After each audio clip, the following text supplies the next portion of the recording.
ವಾಗಿ ಚೀನಾ ಇದೆ, ಅದಕ್ಕೋಸ್ಕರ ಜಿಗದಾಡ್ತಾ ಇತ್ತು ಅನ್ನುವಂತಹ ಮಾತುಗಳಿದ್ವು. ಆದರೆ ಈಗ ಚೀನಾ ಯಾರ ಪರವಾಗಿ ನಿಂತಿದೆ ಅನ್ನುವಂತಹ ಪ್ರಶ್ನೆ ಈಗ ವಿಶ್ವಕ್ಕೆ ಕಾಡ್ತಾಗಿದೆ. ಅಮೆರಿಕ, ರಷ್ಯಾದಂತಹ ಬಲಿಷ್ಠ ರಾಷ್ಟ್ರಗಳು ಭಾರತದ ಪರವಾಗಿ ನಿಂತಿರೋದರ ಬೆನ್ನಲ್ಲೇ ಚೀನಾ ಯಾರ ಪರವಾಗಿ ನಿಂತ್ಕೊಳ್ಳುತ್ತೆ ಅನ್ನುವಂತಹ ಪ್ರಶ್ನೆ ಮೂಡೋದು ಸಹಜ. ಸಪೋಸ್ ಏನಾದರೂ ಈಗ ಚೀನಾ ಪಾಕಿಸ್ತಾನದ ಪರವಾಗಿ ನಿಂತ್ಕೊಂಡ್ಬಿಟ್ರೆ ವಿಶ್ವಕ್ಕೆ ಒಂದು ಸಂದೇಶ ರವಾನೆ ಆಗುತ್ತೆ. ಏನಂತಂದರೆ ಪಾಕಿಸ್ತಾನದ ಅಂದರೆ ಏನು ಭಯೋತ್ಪಾದಕ ಉಗ್ರ ಸಂಘಟನೆಗಳಿದಾವಲ್ಲ, ಉಗ್ರ ಸಂಘಟನೆಗಳಿಗೆ ಸಪೋರ್ಟ್ ಮಾಡ್ತಾ ಇದೆ ಅನ್ನುವಂತಹ ಸಂದೇಶ ಹೋಗುತ್ತೆ. ಆದರೆ ಈಗ ಚೀನಾ ಏನು ಮಾಡ್ತಾ ಇದೆ, ಯಾರ ಪರವಾಗಿ ನಿಂತಿದೆ ಅಂತ ನೋಡ್ತಾ ಹೋಗೋದಾದರೆ, ಪಾಕ್ ಪರ ಚೀನಾ ಬ್ಯಾಟಿಂಗ್ ಬೀಸಿದೆ, ದಾಳಿ ನಿಷ್ಪಕ್ಷಪಾತ ತನಿಖೆಗೆ ಆಗ್ರಹ ಮಾಡಿದೆ. ಪಹಲ್ಗಾಮ್ನಲ್ಲಿ ನಡೆದಂತಹ ದಾಳಿಯ ರೂವಾರಿ ಬಳಿಕ ಮೊದಲ ಬಾರಿಗೆ ಚೀನಾ ಪ್ರತಿಕ್ರಿಯೆ ನೀಡಿದೆ. ಪಾಕಿಸ್ತಾನದ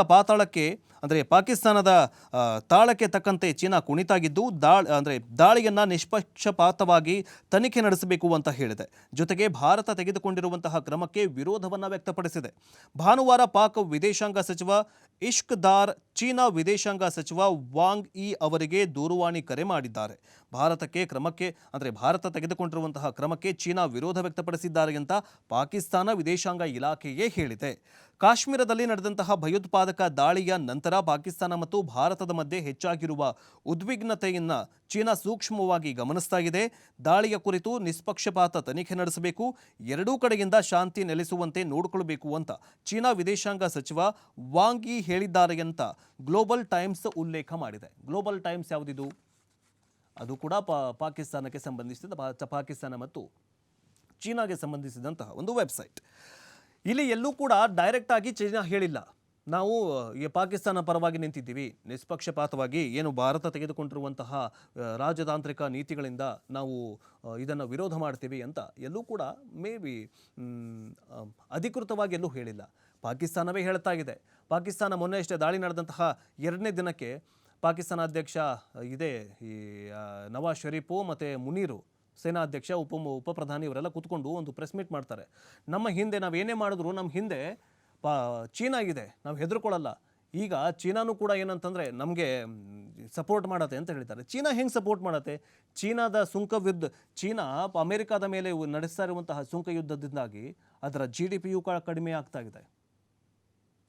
ಕಡಿಮೆ ಆಗ್ತಾ ಇದೆ. ತನ್ನ ಪ್ರೊಡಕ್ಷನನ್ನು ಮಾಡ್ತಾ ಇದೆಯಲ್ಲ, ಈ ಒಂದು ವಸ್ತುಗಳನ್ನು ನಿರ್ಮಾಣ ಮಾಡ್ಕೊಂಡ್ಬಿಟ್ಟು ಈಗೆಲ್ಲ ವಸ್ತುಗಳನ್ನು ಫ್ಯಾಕ್ಟ್ರಿಗಳಲ್ಲಿ ಹಂಗೆ ತುಂಬಿಬಿಟ್ಟಿದ್ದಾರೆ. ಯಾಕಂತಂದರೆ ಈಗ ಚೀನಾದಿಂದ ಯಾವುದೇ ಪ್ರಾಡಕ್ಟನ್ನು ತಗೊಂಡ್ರು ಅಮೆರಿಕ 245% ಸುಂಕ ವಿಧಿಸಿದೆ. ಅಲ್ಲಿಂದಲೂ ಕೂಡ ಪ್ರಾಡಕ್ಟ್ಗಳು ಬರ್ತಾಯಿಲ್ಲ. ಸೊ ತನಗೆ ಏನು ಗೊತ್ತಾಗ್ತಾ ಇಲ್ಲ, ಇನ್ನು ಚೀನಾ ಪಾಕಿಸ್ತಾನದ ಪರವಾಗಿ ನಿಂತ್ಕೊಂಡು ಬ್ಯಾಟಿಂಗ್ ಬೀಸತ್ತಾ?